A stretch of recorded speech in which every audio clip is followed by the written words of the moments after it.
Is your heart ready for Easter? When was the last time you stopped to examine your heart? Today we reflect on the events of that first Palm Sunday. Jesus' popularity is at an all-time high.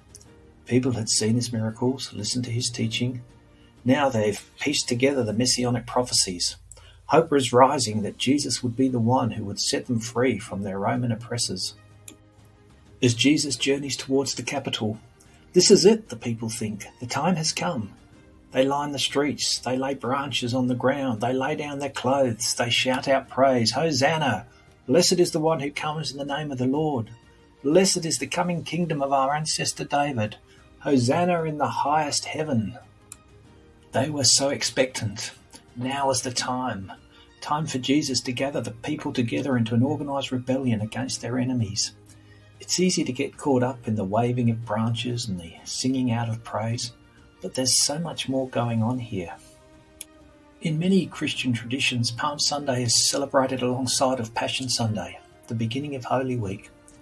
Over time, it seems that for many of us, the emphasis on the palms has taken precedence.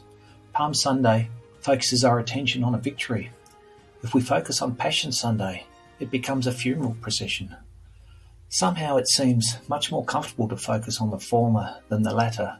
We'd much rather celebrate victory than anticipate death. So at church we enjoy waving branches, and then we go home for lunch.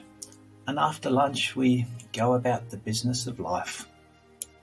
In many churches, the palms that are used on Palm Sunday are burned. The ash is collected up and used the following year on Ash Wednesday, the beginning of Lent.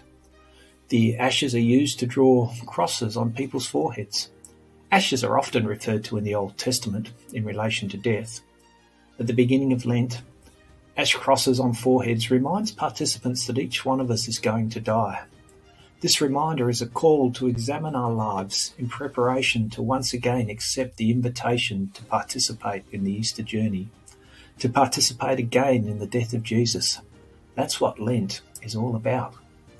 It's good to gather together and celebrate Jesus' triumphant entry into Jerusalem, to remember the people waving their palms and calling out praises to God in anticipation of victory. Sure enough, victory was coming, but things weren't going to turn out the way they expected. The same people who cried out praises on Sunday were crying out again just days later, "Crucify him! Crucify him!" How could sentiment change so quickly? Jesus didn't meet their expectations. His best outcome didn't align with the desire of their hearts.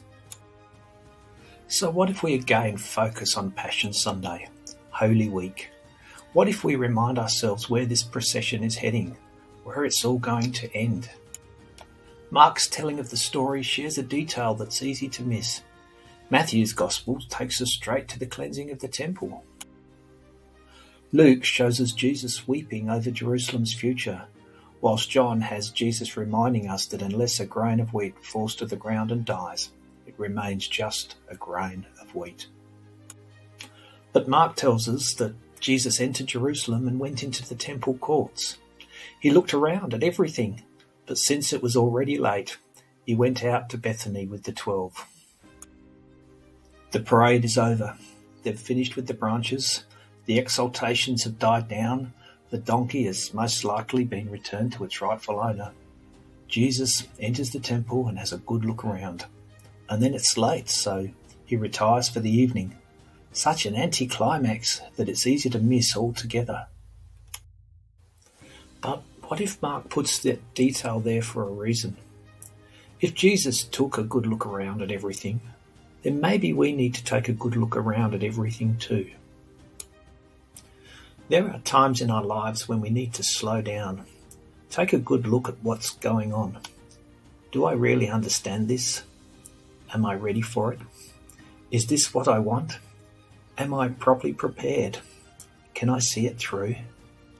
This is one of those times, as we commence the holiest of weeks in our calendar, as we prepare to travel again through the last week of Jesus' life. There's so much we could look at. So much we could say, so much we could try to explain. But what if, instead of trying to explain everything, trying to make sense of things, what if we embrace the next week as a journey to be travelled What if the last week of Lent isn't a time for answers, but a time to slow down, a time to take a good look at everything, like Jesus did? The temple is at the very heart of Jewish life.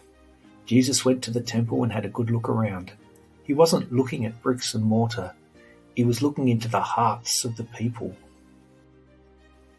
Are you willing to take a good look into your heart?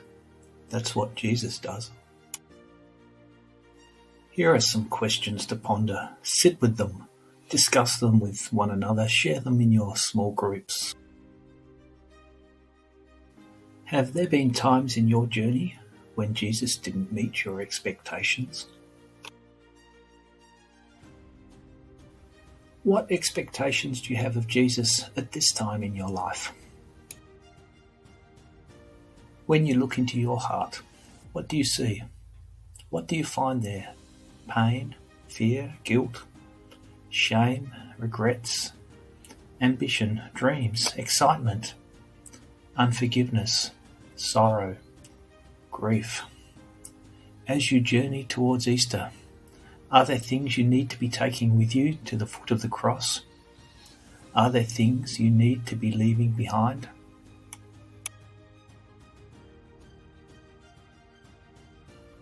Are there things you need to be praying about? Are there things you need others to be praying about for you? Is there something you need to do? Someone you need to speak to? Is your heart ready for Easter?